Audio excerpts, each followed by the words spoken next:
Hey, this is Silas. I'm just going to record this kind of rant about the Milo Yiannopoulus situation.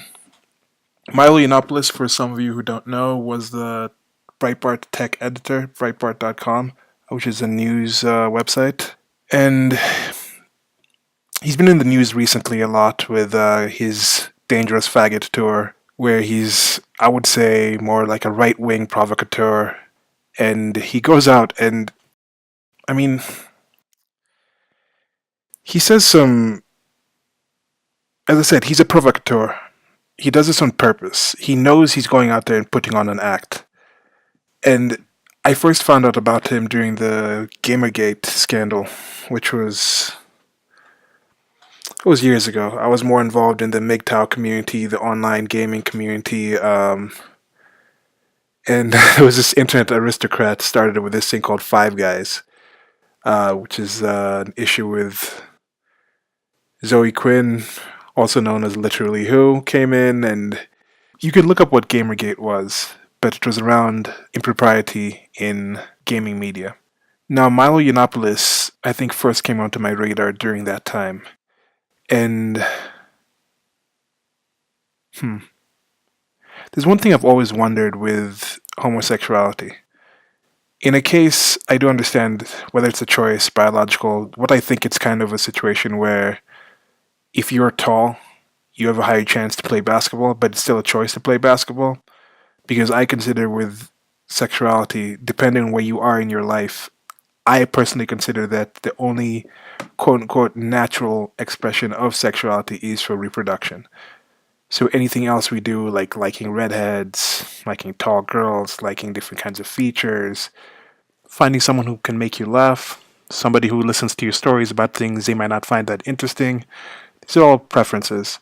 Though these things actually have some underlying reproductive fitness traits that make these things beneficial.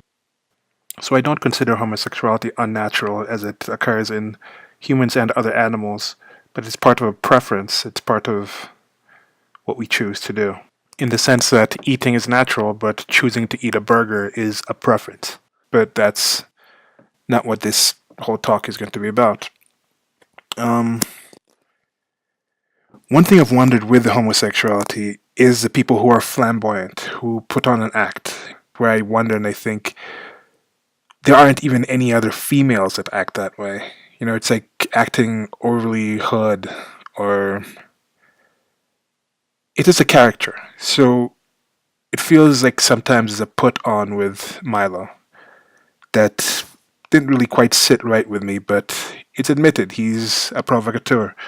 You can see him on certain news channels, certain news appearances, certain panels. He'll be speaking rather level headedly, answer well. I mean, he has that sharp wit about him.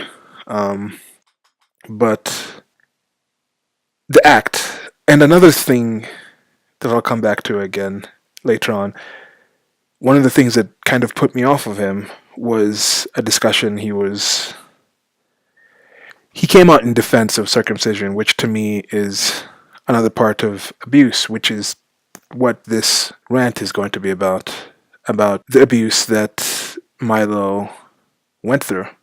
Essentially, from what I've seen, he was on the Amazing Atheist podcast some years back, and he discussed about which is a situation of statutory rape, pedophilia. It was a situation where he, as a 13-year-old, had sexual encounter with an older male, and he was minimizing it, as unfortunately most abuse victims do. We minimize things in the past. Now, this is a question that comes up a lot. You have situations where you have a younger male and an older female. This happens a lot in schools where you see comment sections under these stories of people saying, "Oh, I wish my teacher was that hot," or "The kid sure wanted it." So now Milo was pretty much saying the same sort of thing, saying that him as a 13-year-old was a willing participant in this sexual relationship. And I'm not going to get into whether this is a smear campaign or anything. Let's just talk about the actual situation. So that happened. It was a 13-year-old and an older male. He was minimizing it, which he was, which I think comes from him actually being abused, which explains a lot of other things that have been disturbing me about him, such as the defense of circumcision, part of his flamboyance and his act and his urge to go out there and be this provocateur could stem from this. So you have this situation where he's also been under attack of late because he's been very effective. He's very effective in sending out the message that you can stand up to this politically correct social justice whaler community out there, going around in colleges, so actually going to the turf of where a lot of this inanity comes from and fighting back against it. And then recently there was a Berkeley protest that the left, or I don't, okay, whatever you want to call them, Antifa, the left, the progressives, the regressives, you know what I'm talking about here. I'll leave a link in the bottom to an article I wrote about it in my blog, but they protested against him. He's been increasingly effective, but now this story comes out. He had a massive book deal that's dropped. He's recently just resigned from his position at Breitbart. I'm thinking that, hey, this is actually not even that big of a deal because last year, Ben Shapiro left during the Michelle Fields incident, which again was questionable at most, but Ben Shapiro now is very successful. He was successful in his own right, and now he's completely successful in his own right. Came out from Breitbart and he's doing pretty well. Same thing with Milo is probably going to happen. He's going to get out there and he's still going to be successful, has his own website, has his own tour. And I actually think Breitbart itself it's massive. I think it just recently said it was the 25th, something like the 25th most trafficked site in the United States of America, which is massive. So it's becoming more mainstream. And just as you see when Facebook becomes more mainstream, Twitter becomes more mainstream, Instagram, these massive things, when they become more mainstream, they have to streamline themselves to their customers. I mean, this happens. And Milo is he's an edgelord. He's out there on the fringe. So one thing I've been noticing looking at the Breitbart articles is you'll see that the Milo articles don't have as much interaction in the site as the other articles. Like he used to have pretty much an own section there. They had the pink font with it, which is another thing. But I think he was getting a lot more interaction on his Facebook page, which I think he has over 1 million likes now. The pre-orders on his book had him in the Amazon's bestsellers list.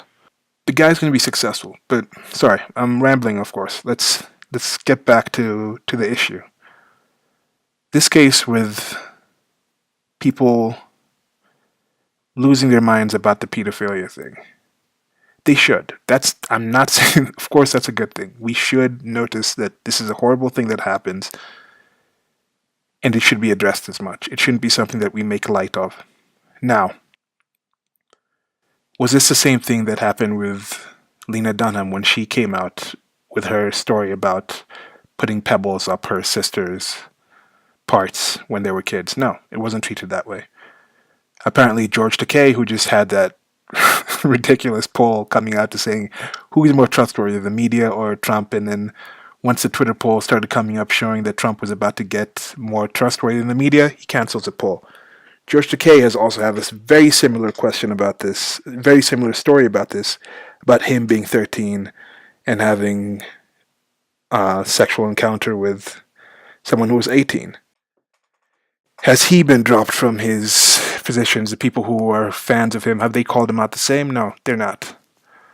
What if Milo identified as a prophet? If Milo identified as a prophet and said that him as a 13-year-old was, okay, maybe not even a prophet. Let's say he was, what if he said that person who came to him was a prophet of a religion? Would that make it okay? You know? And you know what I'm talking about here. The questionable situations with the Prophet Muhammad of Islam and his relations with very young Aisha. You can look into that further on your own, but there's questionable situations there. Now, what's the difference here? Is it just that Milo is the enemy of these people? Do people treat what happens in historical context and books and things with prophets? And this is a lot of religions have this situation where you have, I think, post the Great Flood, apparently, where God kills every single living creature on the planet besides people on the Ark and one family. It has to be repopulated by that family. Was there underage incest and pedophilia, or not pedophilia, but statutory rape, incest? When you look into the past, not even the past, not even that long ago, and you see that life expectancy was shorter, people got married younger. You hear stories, even now, even in the West, you have people whose parents are like, yeah, they got married when they were 16. Of course, here in Kenya, that's even way more prevalent. In the countryside area, you have these young marriages going off. You have societies where, cultures where it's still a common practice to have this. Now, many of the same people who are wringing their hands at Milo and seem to be enjoy about this, for instance, Salon.com had some articles about a pedophile talking about how pedophilia is just a mental. This is just, it's, they talk about starting conversation, and to that, yeah, I thank Milo for this, because he's done a lot. He's sparked a lot of conversation in a lot of situations. And he's come out, and with this, you'd hope. You look at the reaction that people have had with these protests, this "Not My President," this social justice wailing that's been going on. People are acting in the same exact way they said Trump people would act if Trump lost. Look what happened after Brexit. There's just a general behavior where one of my friends posted like, oh, the good thing about this is the left is finally going to stop. Okay, he said that the left is finally going to stop normalizing pedophilia since they're calling Milo out on it, but from what I've evidenced, no, they won't. They don't care about standards. They don't care about equality, equal treatment. They're just jumping at an actual victim of child abuse. What I do appreciate about this, and again thank Milo for, is that it has actually sparked a conversation.